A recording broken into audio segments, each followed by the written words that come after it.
সবাইকে আমি আবার নমস্কার জানাচ্ছি। আমি বিশেষ করে আপনাদের সকলের কাছে খুব কৃতজ্ঞ। আপনারা অলওয়েজ আমাকে এই সুযোগটা দেন ২-১ কথা বলবার জন্য। কারণ যেহেতু এখানকার প্রেস মিডিয়া একপক্ষ হয়ে গেছে, আমার তাতে কোনো দুঃখ নেই বা রাগ নেই।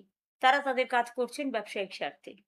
সেই জন্য আমি নিজে আসি এই কারণে যে আমার কিছু বলার থাকলে রোজ, রোজ বলাটা তো শোভা পায় না। আর মানুষ আপনারা বিভিন্ন কর্মব্যস্ত জীবনে ব্যস্ত থাকেন। আপনাদের ব্যস্ততার টাইম নিয়ে রোজ, রোজ ফেসবুক করা আমার পক্ষে মানায়ও না। তাই যেহেতু আমাকে রাস্তায় বেরোতে দেওয়া হচ্ছে না, কোনো রাজনৈতিক কর্মসূচির পারমিশন দেওয়া হচ্ছে না, আমাকে কোর্টে গিয়ে পারমিশন নিতে হচ্ছে, সাংবিধানিক অধিকার লঙ্ঘিত হচ্ছে, গণতান্ত্রিক অধিকার যা আমাদের আর্টিকেল 14, আর্টিকেল 19, আর্টিকেল 21 সংরক্ষিত আছেন সমস্ত সাধারণ নাগরিকদের জন্য।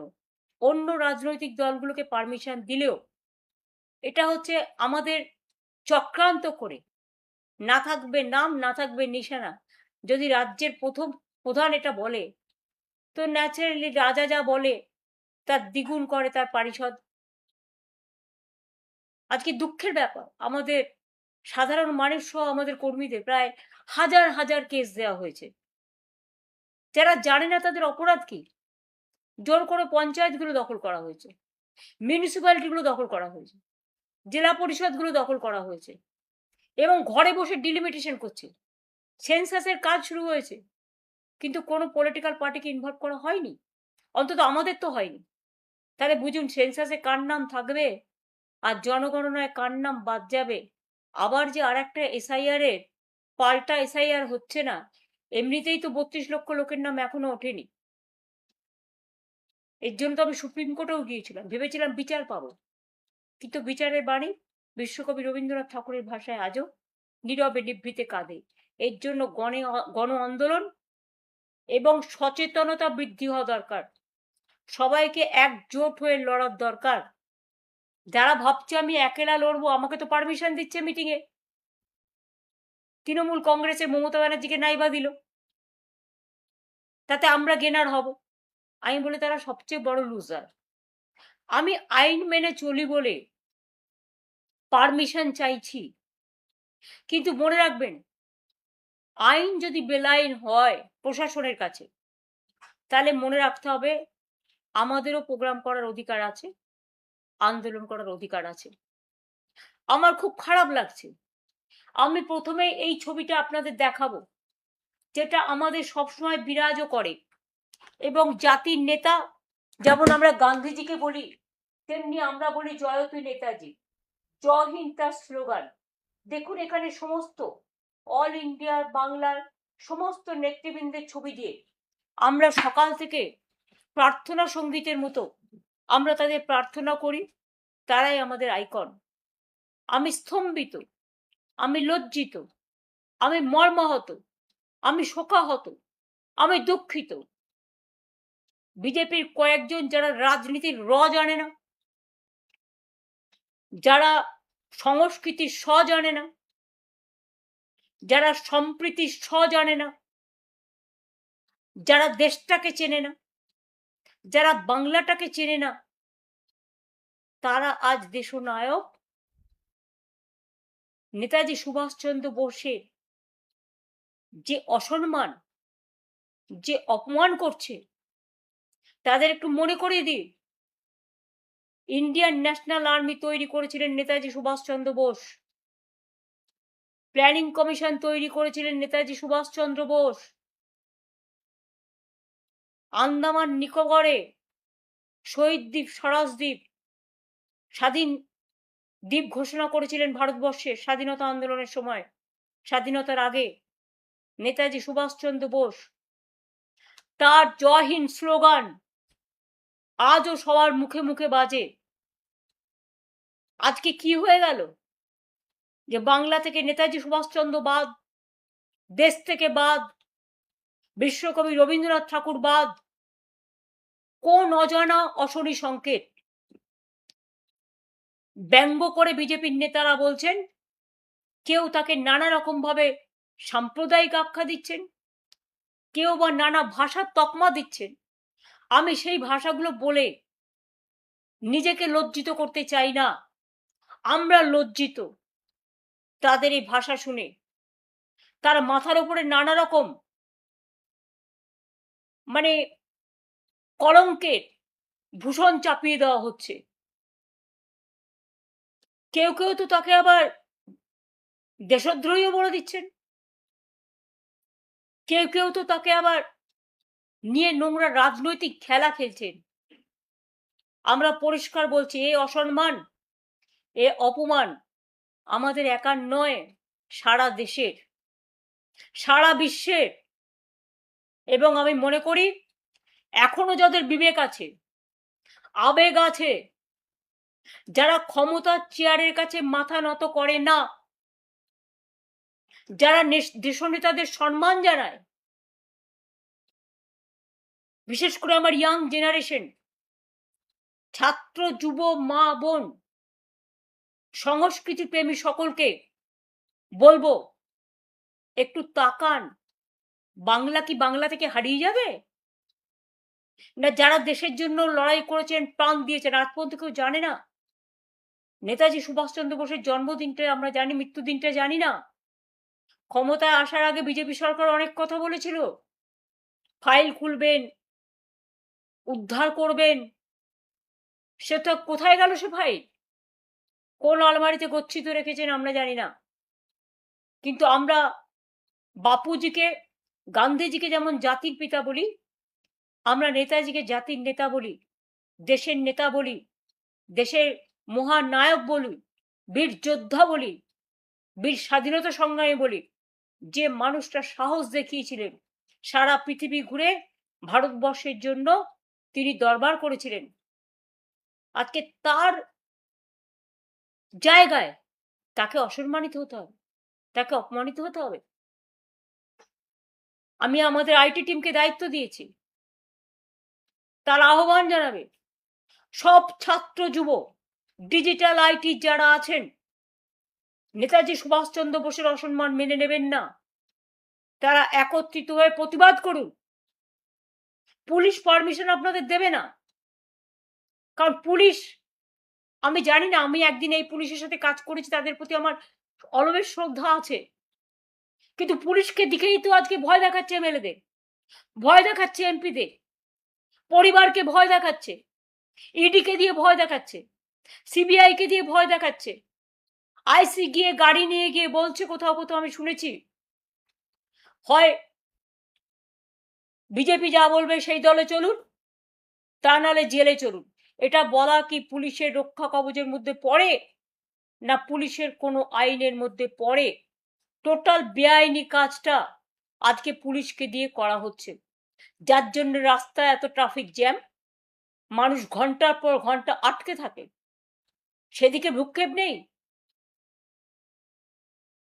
আমি গঙ্গাজল ঘাটির আশা কর্মী, যেভাবে তিনি মারা গেছেন, বিজেপির এমএলএদের ঔদ্ধত্য, বিজেপির নেতাদের অভদ্র আচরণ, অসৌজন্যমূলক কথাবার্তা যা দেখছি, আমার কথা ছেড়ে দিন, আমাকে তো কুকথা অকথা বলতে ছাড়ে না। যদিও তারা জানে যে আমি কোনোদিন 1 পয়সা মাইনে পর্যন্ত নিইনি, আমি আজ পর্যন্ত পেনশন পর্যন্ত 1 পয়সা নিইনি, আমার বইয়ের রয়্যালটি দিয়ে আমার চলে, কিন্তু সেই রয়্যালটিটাও এবছর আমি পাইনি। নিশ্চয়ই বিজেপির ভয়ে তারা মুখ বন্ধ করে বসে আছে। মানুষ বই কিনেছে বই মেলায়, সে টাকা আমাদের লোকেরাও জাগো বাংলার স্টল থেকে দিয়েছে, কিন্তু আজ পর্যন্ত আমি পাইনি, কারণ নিশ্চয়ই এতে কোনো খেলা আছে। আমাদের তো ব্যাংক অ্যাকাউন্ট থেকে শুরু করে সব ফ্রিজ করে দিয়েছে। বিজেপির কত অ্যাকাউন্ট আছে? সেন্ট্রাল কোষাগার, রাজ্যের আলাদা কোষাগার, ফন্টাল অর্গানাইজেশনের আলাদা কোষাগার, এমনকি আরএসএস রেজিস্টার্ড নয়, আমি ভেবেছিলাম তারা কখনো মুখ খুলবেন, তাদের কোষাগার, ফরেন থেকে তাদেরও মানি আসে, কই তাদের তো এফসিআর এ আটকায় না, খ্রিস্টানদের মানি আটকানো হয়, অন্যদের আটকানো হয়, আমরা ফরেন ফান্ড নিই না, কাজেই ফরেন ফান্ডের সাথে আমাদের যোগাযোগ নেই।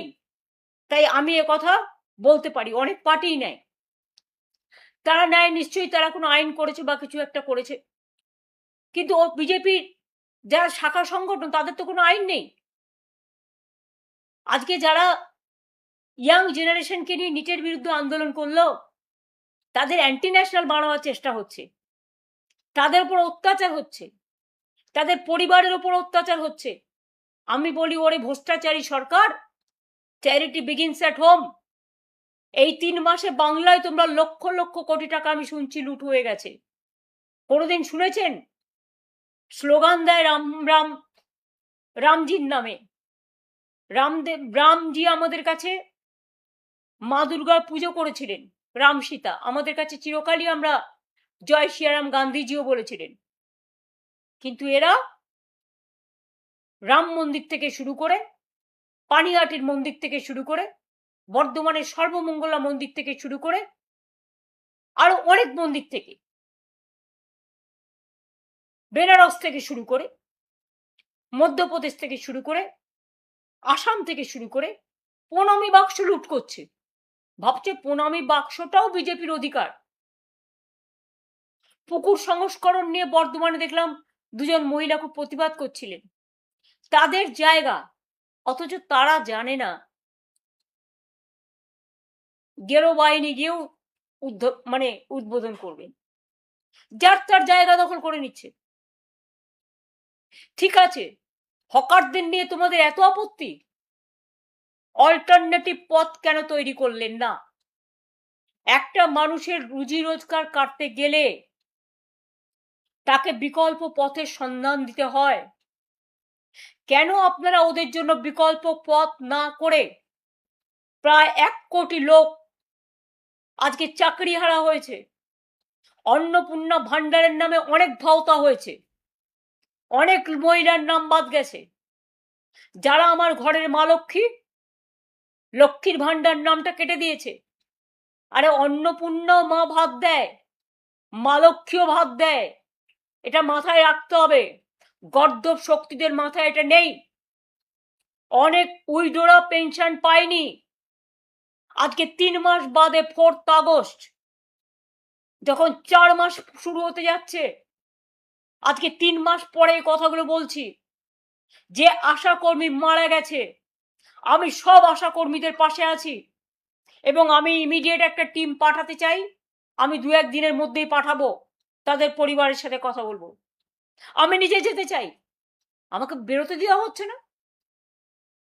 যদিও আমার এখানে কোনো সিকিউরিটি নেই, আমার সিকিউরিটি চাই না। এমনকি 2টো কর্পোরেশনের আমাদের সহকর্মী বন্ধু, যারা আমাদের দিনরাত খাটে, রাস্তা পরিষ্কার রাখে, জল পরিষ্কার রাখে, নর্দমা পরিষ্কার রাখে, আমার এখানে ঝাড়ু দিতে আজ থেকে প্রায় 30 বছর, তাদের ঝাড়ুটা পর্যন্ত কেড়ে নিয়ে যাওয়া হয়েছে। অনেক অসম্মানিত করেছেন। আমি আপনাদের ঝাড়ু, ওটা আপনাদেরই যোগ্য, আপনাদের কাছে ফিরে গেছে।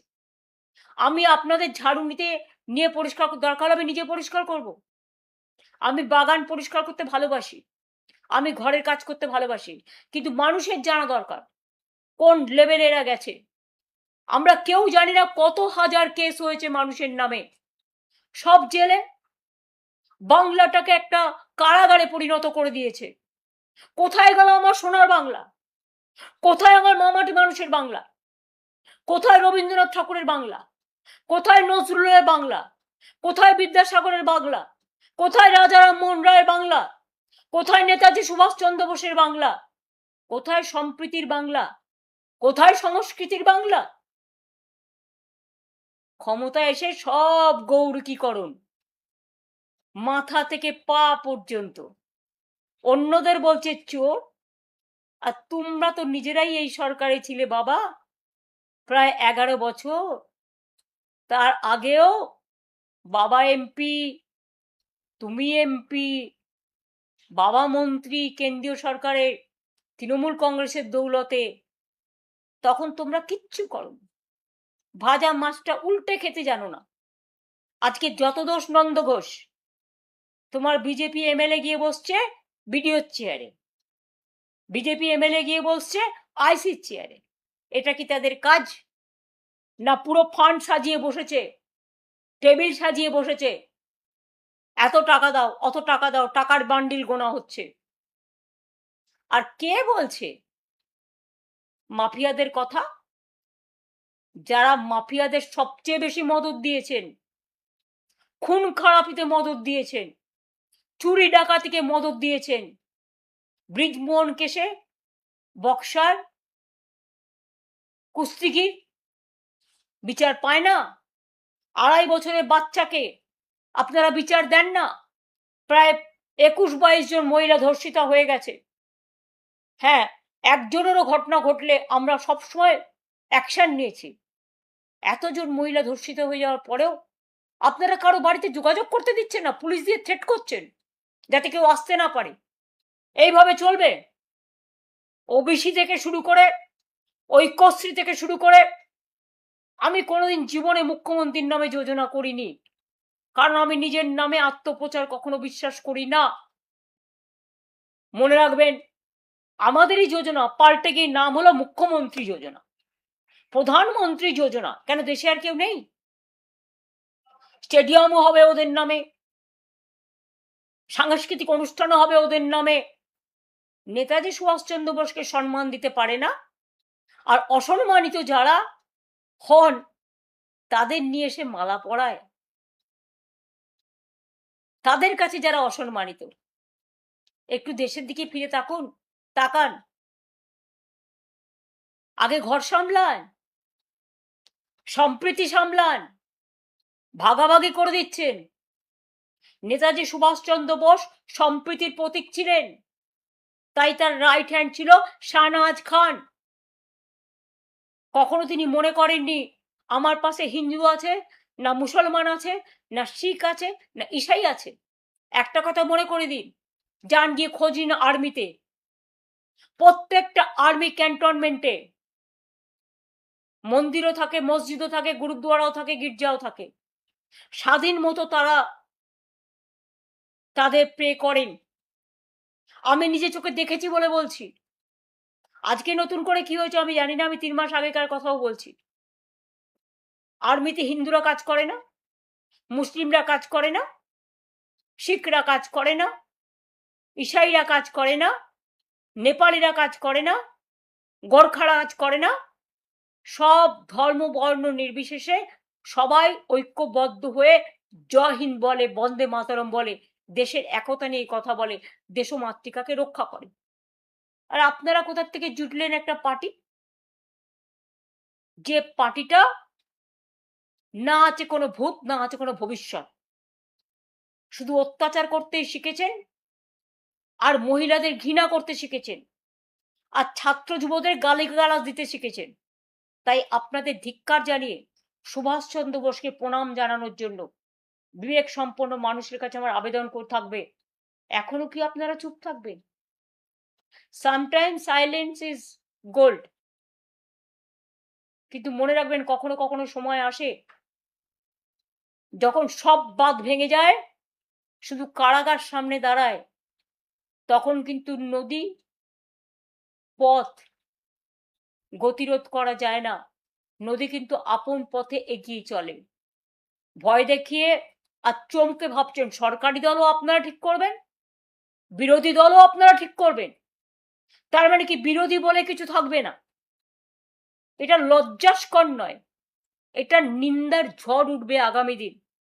অপেক্ষা করুন, ভবিষ্যৎ দেখাবে, এটাই ভবিতব্য। আর আমায় আপনারা যত আটকাবার চেষ্টা করবেন, আমি আরো দ্বিগুণ ভাবে ঘুরে দাঁড়াবো। কারণ আমি ছাত্র রাজনীতি করে এসছি, যুব রাজনীতি করে এসছি। আজও ছাত্র যুব হয়ে লড়াই করার মানসিকতা এবং অধিকার আমার আছে। মানুষ বিপদে পড়লে তাদের পাশে থাকা আমার অধিকার এবং কর্তব্য। আমি চেয়ারকে কেয়ার করি না, আমি মানুষকে কেয়ার করি। এটা মাথায় রাখবেন ভালো করে। আপনাদের মগজে বিষবৃক্ষ, কিন্তু আমাদের মগজে সম্প্রীতির বৃক্ষ। এটা মাথায় রাখবেন। এক জাতি, এক প্রাণ, একতা, এদেশ আমাদের বিধাতা। আমরা সবাইকে নিয়ে চলতে চাই, ভালোভাবে চলতে চাই। এটা যদি মাথায় রাখেন ভালো, আর যদি মাথায় না রাখেন, আগামী দিন বুঝবেন কত জেল আপনাদের আছে আর কত কারাগার আছে। লড়ে নেব, লড়বো, গড়বো, জিতবো। জয় হিন্দ, বন্দে মাতরম, জয় বাংলা, জয় তু নেতাজি।